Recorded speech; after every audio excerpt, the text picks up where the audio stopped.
Bienvenue à Barcelone, nous sommes ici au centre Aléas. C'est ici que Nathan, vous le savez, c'est ce petit garçon de 9 ans qui souffre d'une maladie neurologique rare qui le handicape lourdement. Eh bien, c'est ici qu'il va passer 3 semaines pour suivre un stage intensif, un stage au cours duquel on va le stimuler intellectuellement, mais aussi on va stimuler ses muscles et lui apprendre à tenir debout.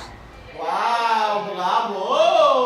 L'objectif de ces 3 semaines va être de poursuivre les acquisitions des précédents stages, donc notamment la position assise, 4 pattes, renforcer d'un point de vue musculaire toutes ses épaules, ses jambes, pour continuer la marche, les prémices de la marche. Cette année, on savait que la stimulation de cet été allait être un peu plus compliquée que les fois précédentes, compte tenu de l'instabilité de Nathan au niveau de ses crises d'épilepsie qu'on a rencontrées depuis le début de l'année.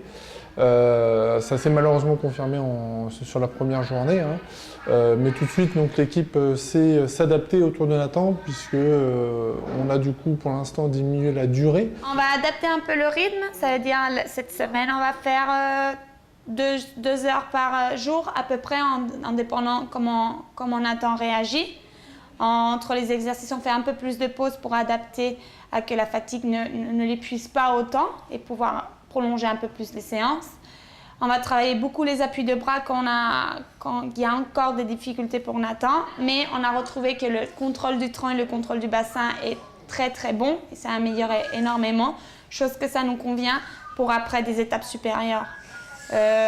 Aujourd'hui par exemple, on va travailler beaucoup les jambes en intégration au sol et aussi en intégration en station debout, d'accord, pour essayer de...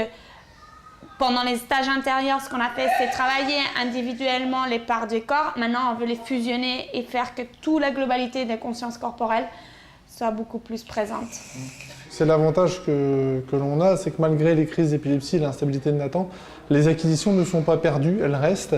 Et on peut continuer le travail qui a déjà été fait pour continuer les progrès, malgré l'inconvénient, la présence des crises, où là on s'adapte en termes de rythme et de durée.